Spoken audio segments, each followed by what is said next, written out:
about this? This might be a little bit better. Good morning. Good morning. Good morning. Good morning. Good morning. Get myself set here. Here on the Amazing Great Sports Network. We are live on Wednesday, June 25th, 2025th year of our Lord Jesus Christ. We are here. You are here. I am looking for my prayer book. I'm not, gosh. I thought I brought it up. So I'm going to have to make up a prayer on the fly for you. And that's what it's really about. You know what? It's about sports, but it's also about prayer and blessings more than anything else. And get that point across to you. All right. I think I got that point across. We're going to talk about some things that luckily for you, I have some prayers right up on the screen that I was looking at earlier today, so we can get those to deliver for you, and there you will have it. You will have your prayers for today's prayers. And I'm getting this from the daily scripture. It's the gospel reading, Matthew 7:15 through 20, chapter 7, verses 15 through 20. You will know their fruits. Yes, you will know their fruits. And this not only applies, originally this is for you will know bad instructors or teachers or pastors or preachers, reverends, those type of people that say that they're religious and they're doing other things, or they're saying it's religious and they're really in it for the money, like Jamal Bryant, and all kinds of other people are just jumping up and down and frothing at the mouth so that you will send them money. It's prevalent. It has always been prevalent, from Reverend Ike to, well, you name it. Some of the richest guys that we know of, Joel Osteen, another snake oil salesman. And so these people are around all the time. So this is originally for that, but also I apply this to other things, such as drinking and overeating and smoking marijuana or smoking cigarettes and things of that sort. You will know their fruits, because if you ever look at somebody who's been doing something for a period of time, 15, 20 years, and you see them and overeating, and now they're 300 pounds. They drink it, they used to drink a lot or imbibe alcohol a lot, and now they're alcoholics, or they're going to rehab, or their life is a mess. They can't keep a job, losing teeth, things of that sort. So whatever somebody's doing, they will tell you that, oh, it's okay, it's fine. And then 15, 20 years later, you will see by the way they look what happens to them. So let's get to it. This is Beware of False Prophets. Gospel reading. Beware of false prophets who come to you in sheep's clothing, but inwardly are ravenous wolves. You will know them by their fruit. Are grapes gathered from thorns, or figs from thistles? So every sound tree bears good fruit, but the bad fruit bears evil fruit. Let me try that again. Every sound tree bears good fruit, but the bad tree bears evil fruit. A sound tree cannot bear evil fruit, nor can a bad tree bear good fruit. Every tree that does not bear good fruit is cut down and thrown into the fire. Thus, you will know them by their fruits. Okay, so you understand what I'm trying to get at here? And it could be somebody talking to you, telling you to invest with them. Look at their track record over 20 years and see what they've done. They say, oh, that was just before. You might want to hold off on investing your money.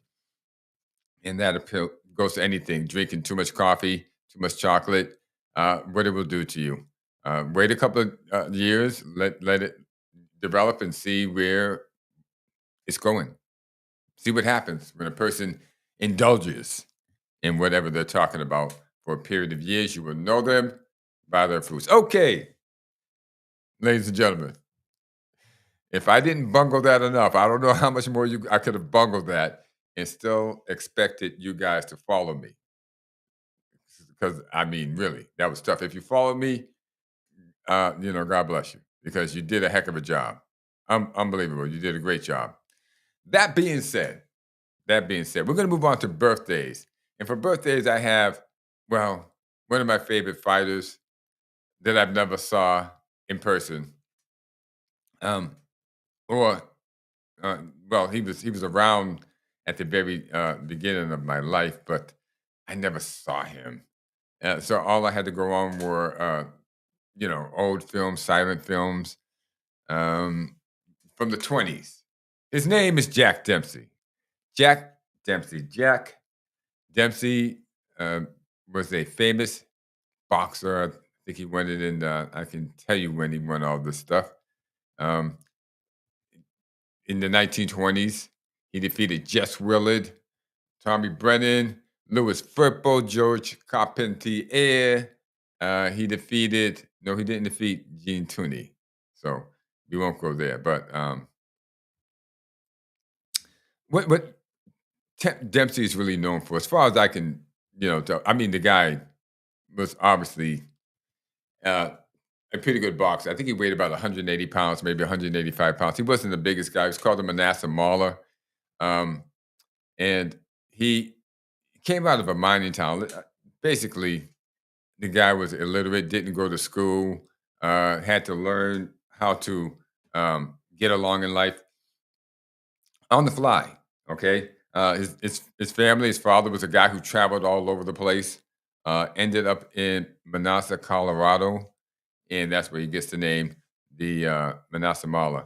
But this kid, you know, um, has to find work wherever he can get it, and he starts working in a mining camp, and there he starts fighting, um, boxing, fighting, more like fighting. Okay, um, because they really didn't have any boxing gyms or anything of that sort. They had to learn how to fight as they could learn how to fight. And he did it in the mining camp. And he started knocking people out in the mining camp. He was known as Kid Blackie for a period of time. Then he became Jack Dempsey. I think his brother boxed before him, his older brother. And, sort of like the Klitschko's, you had Waldemir and you had Vitali. And Vitali, if you couldn't find Vladimir, you would just insert Vitali. I mean, because they look so much alike. And Dempsey had a brother, and his brother couldn't make a couple of matches, so he subbed in for him, and he started making a name for himself. So after a period of time of knocking people out in mining camps, which has got to be wow, it's got to be some really tough dudes in there, and making a name for himself. He finally gets a shot at the heavyweight championship of the world against Jess Willard. Yes, Jess Willard. Jess Willard, who had beaten Jack Johnson, I think maybe 3 years before. Okay. And Willard was a big dude. Willard, I think he was about 6'6", weighed 245 pounds, and Dempsey weighed all of 187 at 6'1". So nobody gave Dempsey a chance. Dempsey was supposed to go down in the first round and stay down, get beaten soundly, badly, humiliated. But what happened was totally different. So let's go into a little bit of Jack Dempsey now, and it's just a little thing that I put together. Let's see if you like it. Um, if it'll play sometime today. I'm working on it. I'm working on it, ladies and gentlemen. Come on, thingy. Why do I have so many problems with this thing?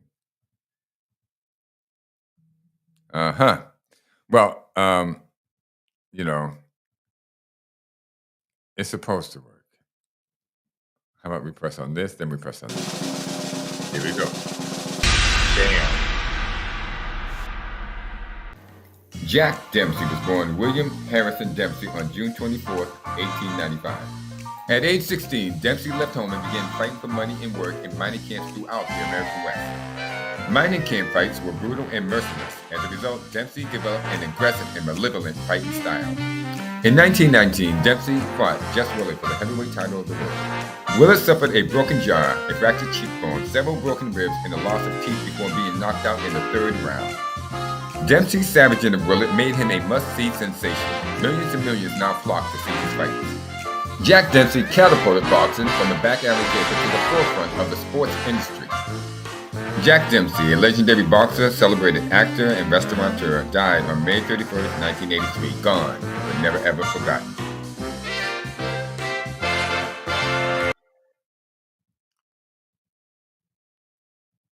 How you like that? Okay. Yeah. So, what was I going to say about Jack Dempsey?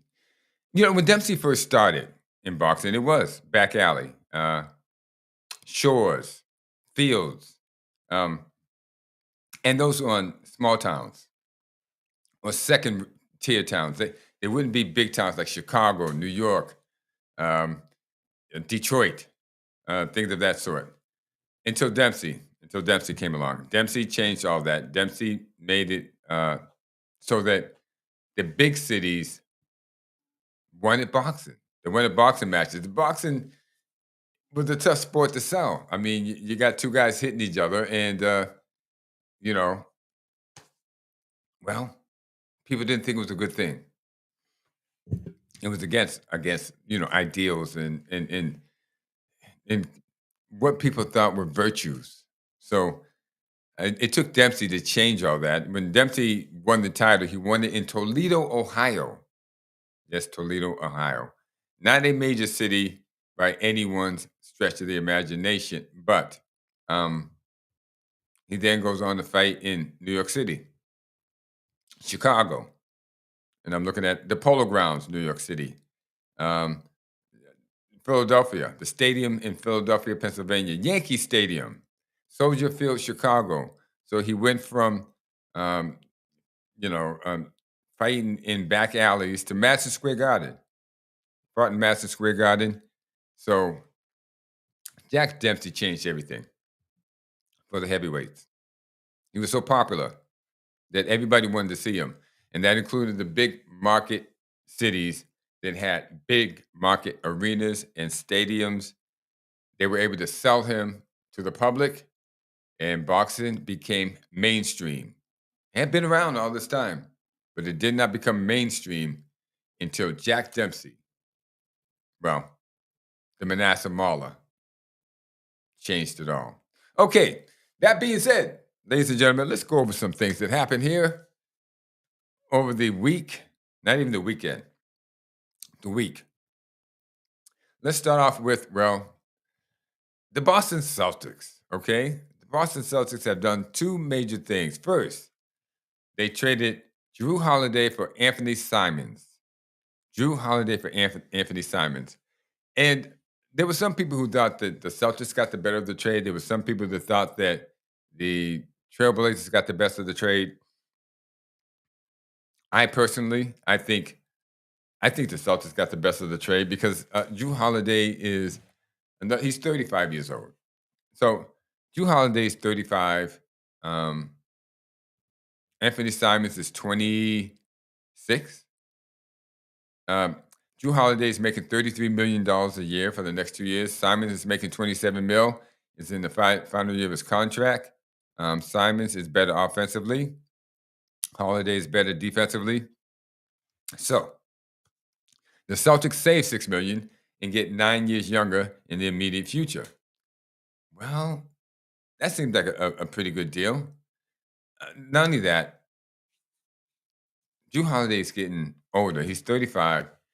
He's on the back end of his career. He was not the player last season that he was the season before. And as you get older, well, doesn't look like it's going to get much better. No, it doesn't look like it's going to get much better. As you get older, you get worse. And I mean, a lot of things get better as you get older, but athletic performance is not one of them. As you age, your athleticism changes and not for the better. once you're past 31, 32, 33, 34, 35, your athleticism changes and you doesn't change for the yeah, it's not going up, it's going down. So that reason alone, the Holiday Simons trade is a good trade.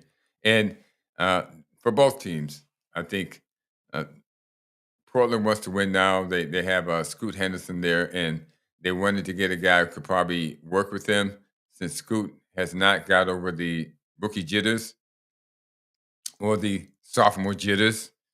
Um, they need an experienced guard to work with him and get him up to speed. I thought he was the best guard coming out of the draft 2 years ago, and he has fallen flat on his face to the point where Peyton Pritchard was schooling him earlier. I mean, last season, Peyton Pritchard was schooling him. So, um, Simons is younger, better offensively, and it looks like a good deal. And Porzingis, Kristaps Porzingis was traded for George Niang, and I hope I'm pronouncing it correctly. Yes, there you go. Porzingis, who was an integral part of the Boston Celtics, but so wasn't Holiday. And when they won the championship a year ago, um, both of those guys were integral to that team winning. And now Porzingis is gone also. So Holiday was traded first. Then Porzingis was the second trade, which popped off yesterday. Today being Wednesday, the 25th, it popped off the 24th. The first one was Sunday night, Monday, when they traded Holiday for Simons. It's the end of an era for this team. They're one and done. Tatum gets hurt. They have to shed payroll. He's probably not going to play next season. So they're probably not going to go to the playoffs without him. They have not shown that they could do that. That being said, it would be carrying a lot of salary. And you know what? I really can't say anything. It's their money; they can spend it any way they want. But they're choosing not to. They're choosing to shed salary. So Kristaps Porzingis was traded for George Niang. The Celtics in that situation, Porzingis had a $29 million salary. Niang was making $8 million, so they saved $21 million. Porzingis is 29, Niang is 32. So nope, they're not winning in that area. Porzingis is better offensively. He's better defensively. He's a better rebounder. He's a better shot blocker. He's probably a better cook and bookkeeper also. What I'm saying is that they didn't get anything with George Niang. They didn't get an uptick. It's not going to get better. Nope. It's going to get worse. The Celtics gained nothing but cap space in this trade. And, well, I guess that's what they were looking for, cap space. And that's what they got, cap space. Because, well, that's all they got, cap space. But if they're going to look at it like that, if it's about cap space, then they need to keep going. They're not going to win next year. They have Jaylen Brown, Peyton Pritchard, Al Horford, Derek White under contract. All right? Yes, they got him under contract. But without Tatum playing, the likelihood of them going to the playoffs is slim to none. That's right, slim to none, guys. They're probably not going to get there. So why are they holding on to Jaylen Brown? Jaylen Brown has not proved that he could play without Tatum. I mean, Tatum taking the lead. Jaylen Brown has proved that he's a good second guy, but not a good first guy. So why? Why hold on to him if you're trying to shed salary? According to my cap guy, my payroll guy, my cap expert, the Celtics, the trade saved them between 180 million, saved them 180 million over the length of those contracts, and brought them 4 million under the contract, under the cap. But if that's their intent, I give them both A pluses. But if it's about winning, um, I had to give it them D's for this. Okay, but if it's not about winning, then why are you holding on to Jalen Brown's contract? Uh, Guy makes, I think, $59 million a year, somewhere around there. And well,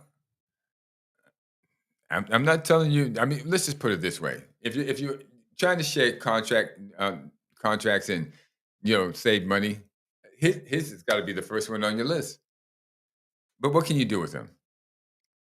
Here's what you do: you take Jalen Brown right here, and you dangle him to those Dallas Mavericks, the ones who have the number one draft, in the upcoming NBA draft, and number one pick in the upcoming NBA draft, and they're sure to draft Cooper Cup.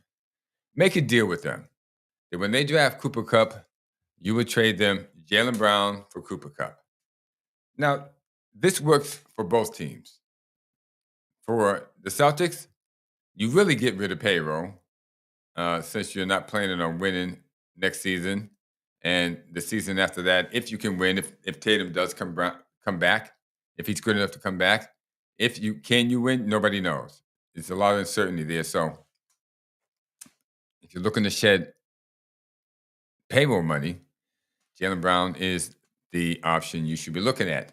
And this works for the Dallas Mavericks because with Jalen Brown, you have Kyrie Irving and Anthony Davis right there at the tail ends of their career. And if they're going to win, they have to win now.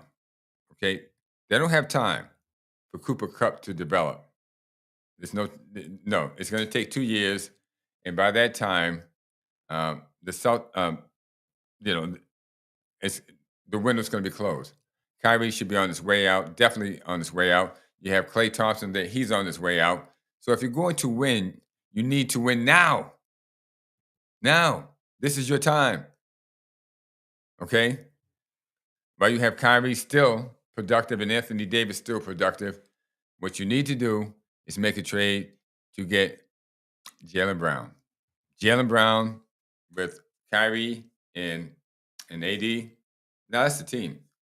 That really is a good team.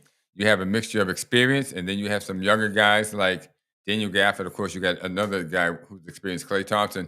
Then you got PJ Washington and Derek Lively, Max Christie, Cal Jones, Brandon Williams. So you have a lot of pieces there that you can work with, and you have a team that might be able to go to the Western Conference Finals.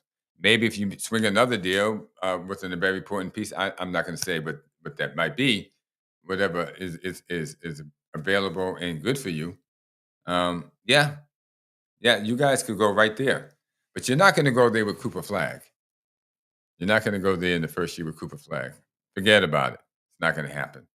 So Dallas, it would be your best interest to get Jalen Brown, and you can have him for another 4 or 5 years. I think he's under contract for that, and I mean he should be done with playing by that time. He should have enough money, and his knees should hurt enough that he should want to quit basketball. So that's what's going to happen there. So Celtics, dangle Jalen Brown, dangle him, blind him with neon lights while you're doing it in front of the Dallas Mavericks, and get it done because um, you're not looking to win next year.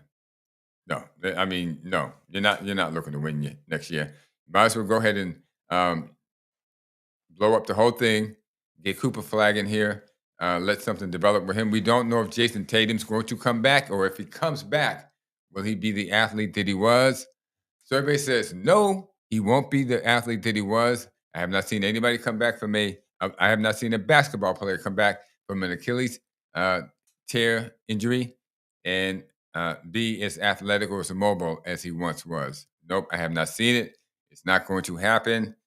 That being said, you got to build for the future because right now, the present and the past is gone. Jalen Brown should be next up on the chopping block. Mavericks should run him, and you can bring it back, Cooper Flag, and get that done. So you will totally shed payroll. You have to you adjust yourself to the fact that you're not going to win next season without Tatum. So you're going to have might not even make the playoffs. So you're going to have a mediocre season. Okay. And the fact that Brown is only good when he's paired with Tatum, and that the Mavericks, well, they need to win now. Need to win now. It's going to take 2 years for Cooper Flag to develop. And even then, ladies and gentlemen, even then, he might not be as good as Jalen Brown is today. There's no guarantees with these kids coming out of college. But this is a trade. It's a win-win situation for both of them. Do it. I know you're listening to this broadcast. I know Celtics and Red Sox fans and Patriots fans. And not only that, insiders, listen to this broadcast. Some of the things I say, the next day or 2 days later, I hear it said on the national media, as far as and the local media here in Boston, and they never thought those thoughts before I said them. Because they're so far off into another thing. Speaking of which, the next subject, the Boston Red Sox. Now, 2 months ago, I said the Red Sox had a problem, and the problem was Alex Cora. Showed a little pettiness and then some passive aggressive behavior during managing the Red Sox 2 months ago with Christian Campbell not being his favorite player, not being the player that he believed in or wanted up on the team at that time. And it looked like he wanted David Hamilton to do the second base position.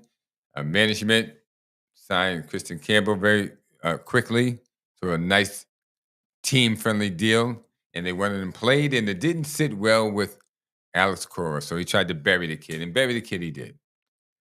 Now, I'm just going to throw that out there, but it gets worse, ladies and gentlemen. Let's take the fact that, well, since the Rafel Devers trade, a week and a half ago, maybe 2 weeks ago, happened on a Sunday after they had swept the New York Yankees, the Red Sox are 3-5. They're going backwards. Now, before that, they were moving forward. They were like 8-2, 7-3. They were making ground. Now they're giving ground. Looks like a horse race, and they're running out of gas. It's not even the midpoint of the season. Might have to give these guys oxygen just to make it to the All-Star break. But the Red Sox are going backwards. They're going backwards. My solution, back when they were just treading water but were below 500, I suggested that they fire Cora. And one of the reasons I gave was the Christian Campbell playing the kid out of position. Yeah. And as far as the batting goes, the kid had never batted cleanup, which is, the most pressure-packed batting position to bat in. And he was a rookie. And here was Cora trying to bury him, and bury him he did. Buried him in that DH role. He was hitting 300 before then. And when he got him to that DH role, put him in there, well, the kid hit less than 100. Maybe $150. Okay, I'll give him $150. He hit $150, 150 at the most. It was terrible. It was abysmal. And Alex Cora left him in that batting position for a month. For a month. It should have been a week and a half experiment at the most. It shouldn't even have happened at all. The kid has showed no pop. He has shown no reason that you should put him into the cleanup position. None at all. He didn't show that.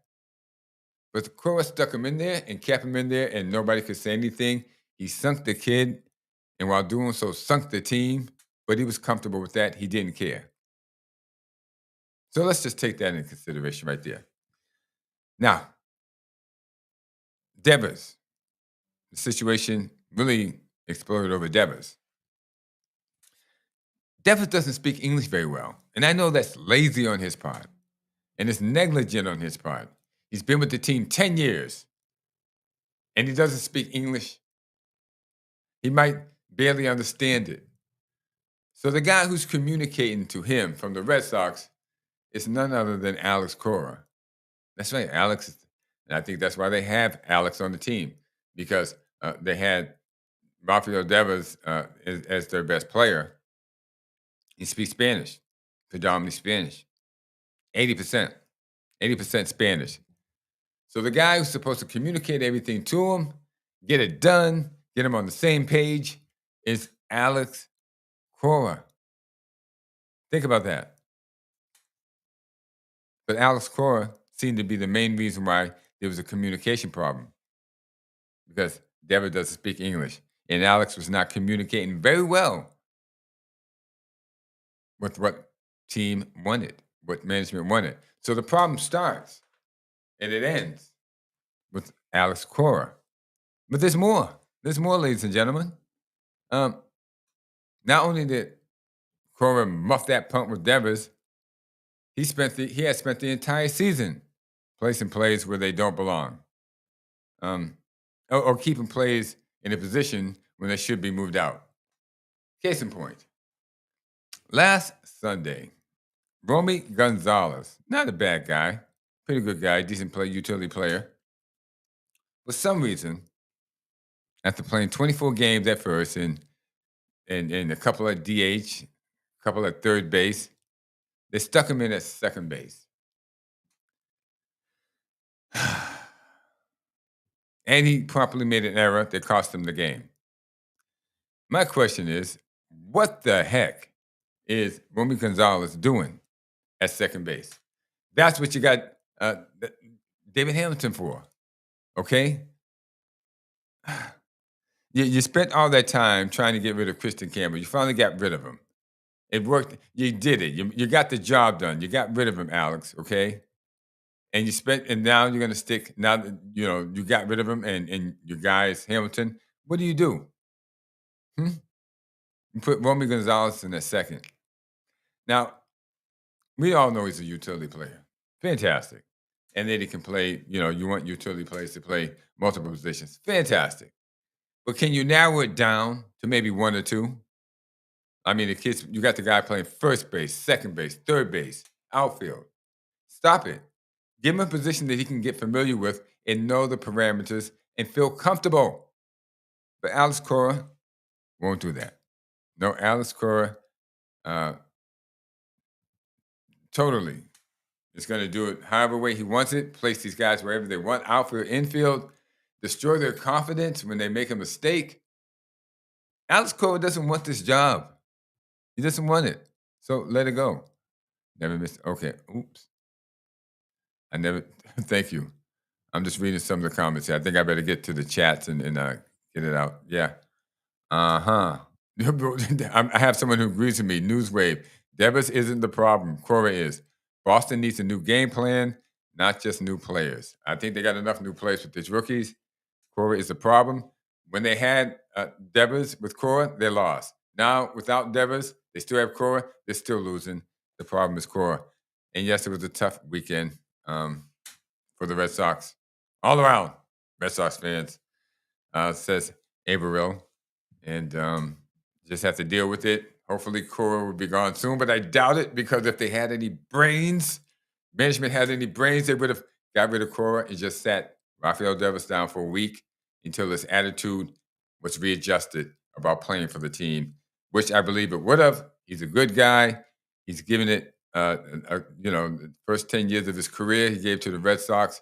And the communication problem that everyone talks about without identifying what could be the possible reason for a communication problem when the guy that manages the team, Alex Cora, speaks Spanish, which is the reason why I always said that he was there to communicate expressly to Rafael Devers how much of they loved him and needed him and cared about him and get it across that we're friendly. We're friendly to Hispanic players. We love them, and all you got to do is talk to us. And we got you a Hispanic coach, a manager, so that we care about you. How did that get messed up?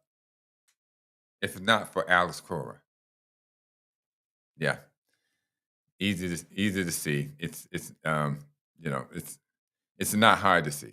So Alex Cora, he killed the team, screwed the pooch, and the team is still suffering, and nobody knows what to do.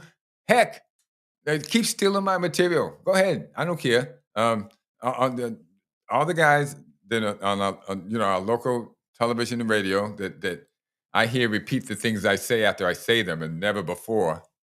Gosh, get it out there. It's Alex Cora. Get it done. We can get this done if we know it to be the truth. Let's stop messing around. The fans deserve better.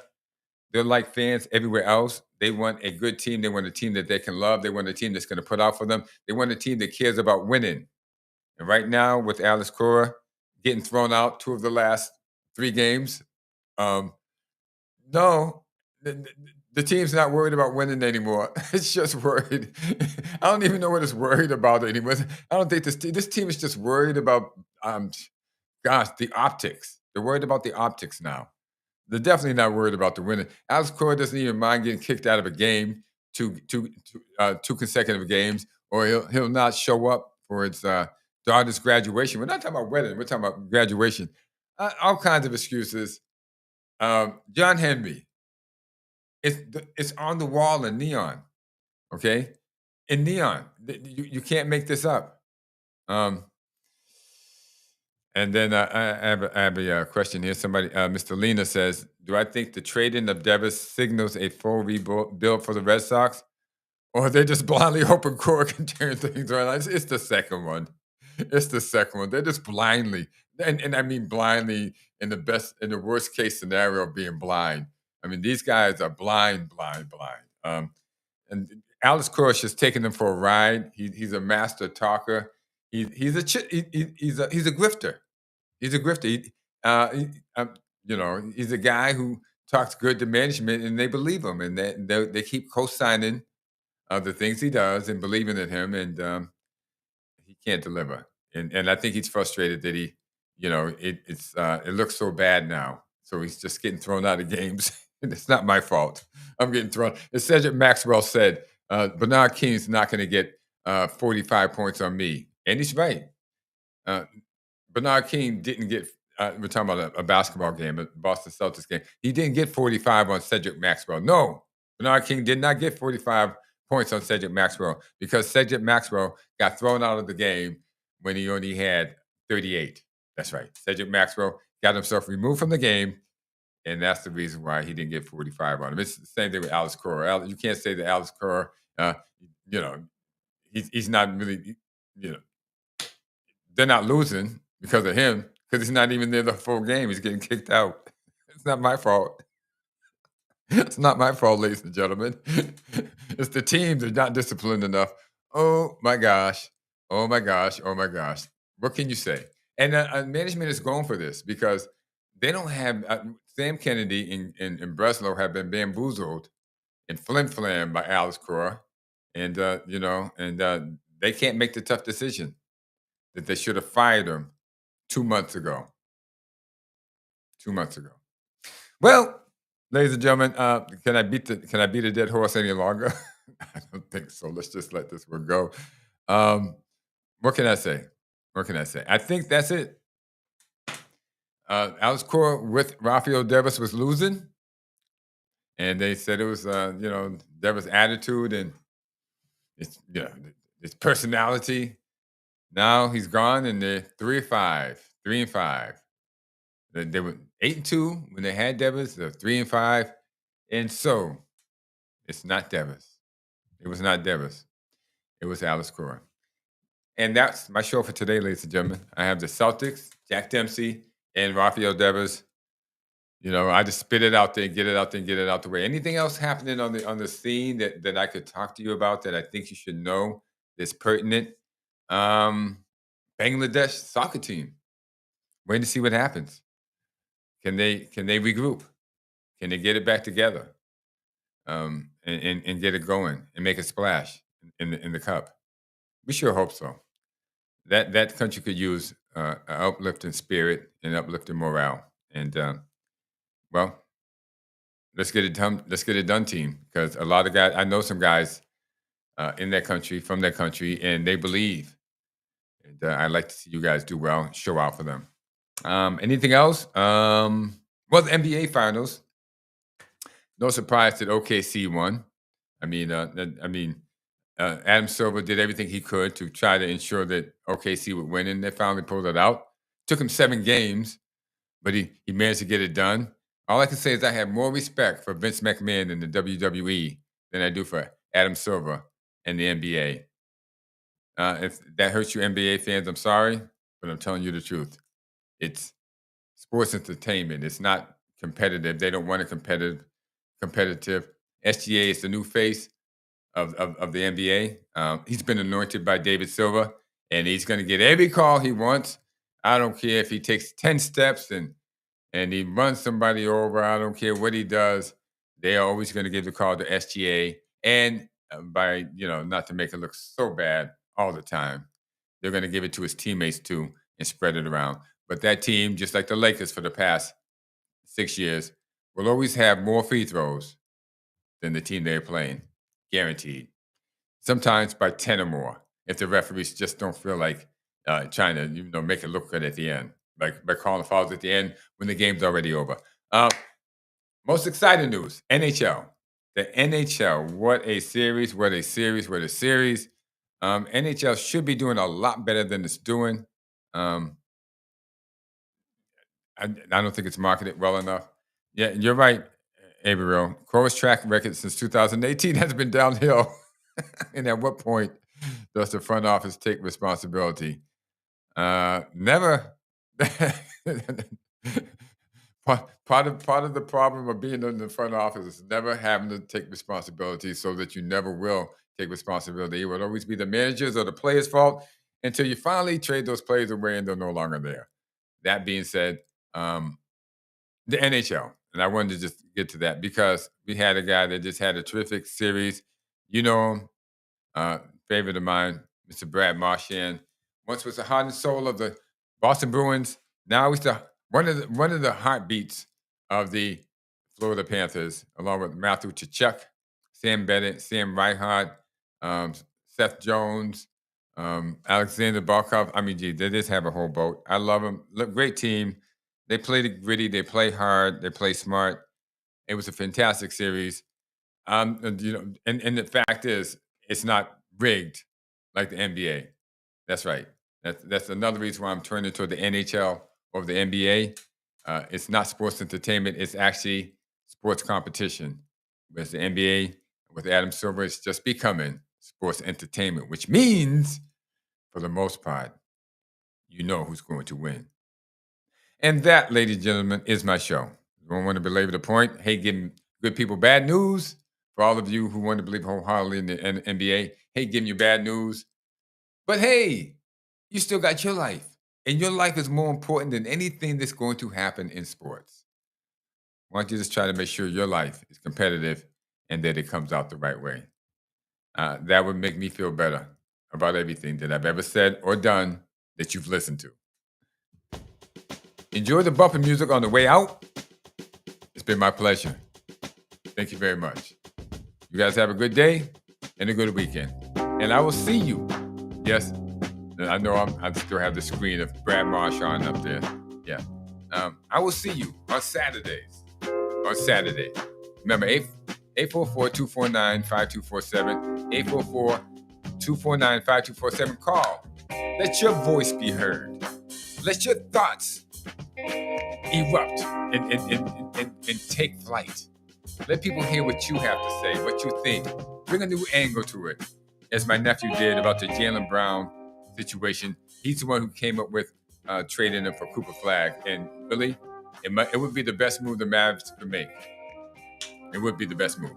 They never know if Cooper Flag's even going to be as good as Jaylen Brown. I think not. But other than that, call in. That was my point. Call in, text, chat, as you see the guys doing here, and just let your voice be heard.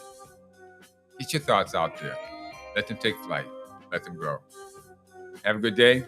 Take care of yourselves, everybody. Love you. Bye-bye.